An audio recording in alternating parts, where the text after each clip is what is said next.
देखो भाई, जब कभी भी पास और फेल वाला प्रश्न होगा तो आपको उसे करने का सबसे आसान तरीका कौन सा होगा। प्रश्न में क्या कहा, एक परीक्षार्थी ने 30% अंक प्राप्त किए तथा वह 108 अंकों से उत्तीर्ण रहा। कहने का मतलब यह है, अगर कोई विद्यार्थी है उसने 30% अंक प्राप्त किए और वह 108 अंकों से फेल हो गया, अगर उस विद्यार्थी को ये 108 नंबर मिल जाते तो पास होने के लिए न्यूनतम अंक काफी थे। अगर देखो उसने 30% अंक प्राप्त किए और 108 से फेल रहा, तो कहने का मतलब यह है कि अगर वे 108 नंबर और मिल जाते उसे तो पास हो जाता। न्यूनतम पास होने के लिए जो न्यूनतम अंकों की आवश्यकता थी वो कितनी थी, 30% प्लस के 108।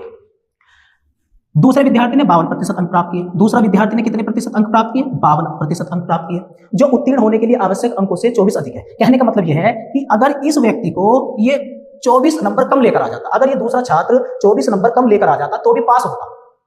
पास होने के लिए जो न्यूनतम अंकों की आवश्यकता थी वो कितनी थी, 52% तो नंबर लेकर आया और 24 ज्यादा लेकर आया, तो 24 अगर वो घटा दोगे तब भी क्या होगा, वो पास होगा। तो आपको करना क्या है, ये जो परसेंटेज दिया है आप इनका डिफरेंस लेना है, और इनका डिफरेंस कितना होगा कि 30 और 52 का डिफरेंस कितना होगा, 22% होगा, और इधर आपको इनका सम करना है। देखो इनका डिफरेंस लेना है और इधर क्या करना है, इन दोनों को जोड़ना है। 108 और 24 को जोड़ दोगे तो कितना होगा, 132। कहने का मतलब यह है कि ये जो 22% नंबर है आपके 132 अंकों के बराबर है। 22% की वैल्यू कितनी है, 132 के बराबर। तो 1% नंबर कितने होंगे, 22 का 132 होगा। 1% नंबर आपके 6 अंक के बराबर होगा।